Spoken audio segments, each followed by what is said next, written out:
સાધુ સંતોથી મહિલાઓને બચાવવા મહેસાણાના રાજુજીએ કરી મુખ્યમંત્રી ભૂપેન્દ્રભાઈ પટેલને અપીલ। છાસવારે ધાર્મિક સંસ્થાઓના સાધુ સંતોના કરતૂતોથી સનાતન ધર્મને બચાવવા એક સામાન્ય વ્યક્તિનો મુખ્યમંત્રી શ્રી ગુજરાતને અપીલ કરવામાં આવી। છાસવારે ધાર્મિક સંસ્થાઓના સાધુ સંત અને શિષ્યો દ્વારા મહિલાઓની છેડતી કે બળાત્કારોના કિસ્સાઓ બનતા રહે છે। ધાર્મિકતાની આડમાં ચાલતા કરતૂતોથી અજાણ મહિલાઓ છેતરાતી હોય છે। મહિલાઓને છેતરવા માટે ધાર્મિકતાની આડમાં સાધુ સંતો કે શિષ્યો પોતાની પાપલીલા આચરતા રહ્યા છે। આવા લંપટ સાધુ સંતો કે શિષ્યો સામે પગલાં લેવામાં પ્રશાસન નિષ્ફળ થતું રહ્યું છે। ત્યારે આવા લંપટ સાધુ સંતો કે શિષ્યોની પાપલીલાઓથી બચાવવા તેમજ મહિલાઓ નિશ્ચિત થઈને ધાર્મિક સ્થળો અને સંસ્થાઓમાં જઈ શકે એ માટે મહેસાણાના રાજુજી ઠાકોરે દરેક ધાર્મિક સંસ્થાઓના સાધુ સંતો કે શિષ્યોની નામ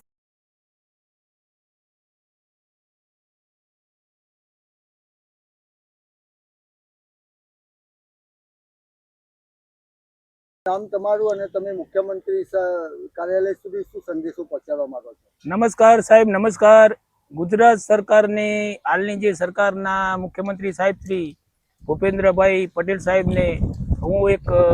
આમ જનતા આમ રહીશ મહેસાણા જિલ્લાના મહેસાણા તાલુકાના વડોસણ ગામના રાજબહાદુર બળદેવજીનો એક મુખ્યમંત્રી સાહેબને એક સંદેશો હું જાણ કરવા માંગુ છું કે મારા સંદેશાને એ બહુ સરળતાથી ગુજરાત સરકારમાં એનો અમલ કરવામાં આવે અને કરે એવું મારી એક રજૂઆત છે। રજૂઆતમાં એવું છે કે ગુજરાત સરકારને જે ગુજરાત રાજ્યમાં જે આવેલા મંદિરો જેવા કે હિન્દુ ધર્મમાં આવતા સોમનાથ મંદિર, બગદાણા મંદિર, વીરપુર જલારામ મંદિર, અંબાજી ટેમ્પલ મંદિર, અંબાજી માતા,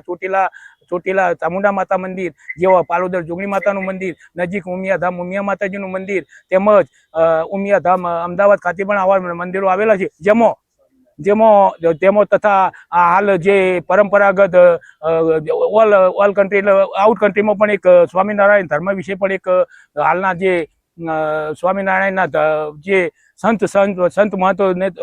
છે તેમના પણ દરેકને એવું મારે કહેવું કે સંત હોય, મહંત હોય કે ચાહે શિષ્ય હોય, જે કોઈ પણ આશ્રમમાં રહેતા હોય કે મંદિરમાં રહેતા કે તેમના વતનથી પણ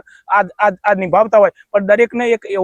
એવો શિષ્ય હોય કે મહંત હોય તો ગુજરાત સરકારે એક એવી યોજના બનાવવી જોઈએ કે તેમને એક સંત મહંત તરીકેનું કાર્ડ આપવું જોઈએ અને તેમના વિશે એક નસબંધી કરવા માટેનો એક કાયદો ઘડી દેવો જોઈએ। અને એટલે હું આમ જનતામાં જે ચારિત્ર મતલબ એવા એક બદનામીના અહીંયાના પર આરોપ થતા હોય, ઘણીવાર સચોટ માહિતી પણ હોય, પણ કોઈ એમ કહેતો હોય કે મને બદનામ કરવાના આવું કાવતરું હોય, પણ જેને સંત બનવું હોય, મહંત બનવું હોય, મોટો યોગી બનવું હોય તો એને નસબંધી જ કરી દેવી જોઈએ। અને નસબંધી કરો તો આમ જનતા પણ આવા મંદિરોમાં જતા ખચકાશે નહીં અને ગુજરાત સરકારનું આવું એક સારું કાર્ય કરવામાં આવશે તો ગુજરાત સરકારના મુખ્યમંત્રી સાહેબને બહુ વાહ આમ જનતામાં થશે અને એક હિન્દુ ધર્મમાં એક આ સંદેશો સારી રીતે દરેકને એક પોતાના વિશ્વાસ થકી મંદિરમાં જઈ શકશે અને આમ જનતા સુધી આ મારો સંદેશો બહુ લોકોને સરકાર સુધી પહોંચાડવામાં મારી આટલી આ રજૂઆત છે। આ બાબતે પણ મંદિરમાં ગમે ત્યારે કોઈ પણ બેન દીકરીને ઉપવાસ હોય, તેમના કોઈ વ્રત હોય તો મંદિરમાં એક કોઈ નિસંકોચ કોઈ પણ ડર વિના તેઓ મંદિરમાં દર્શન પણ કરી શકશે। કોઈ પણ સવારના આરતી સમય કે સ્વાદના આરતી સમય પણ પોતે પોતાની એક નિડરતા અનુભવી અને પોતે એક વિશ્વાસ થકી માતાજીમાં મંદિરમાં દર્શન કરી શકશે। જેથી આ મારી એક રજૂઆત છે અને લોકોમાં એક વિશ્વાસ એવો પેદા થાય મંદિર વિશે, હિન્દુ ધર્મમાં એક એવો વિશ્વાસ પેદા થાય કે જે હાલમાં જે ખોટા ચારિત્રહીન વોટ્સઅપ મીડિયા દ્વારા જે હિન્દુ ધર્મનો જે પણ બદનામ કરવામાં એ પણ એક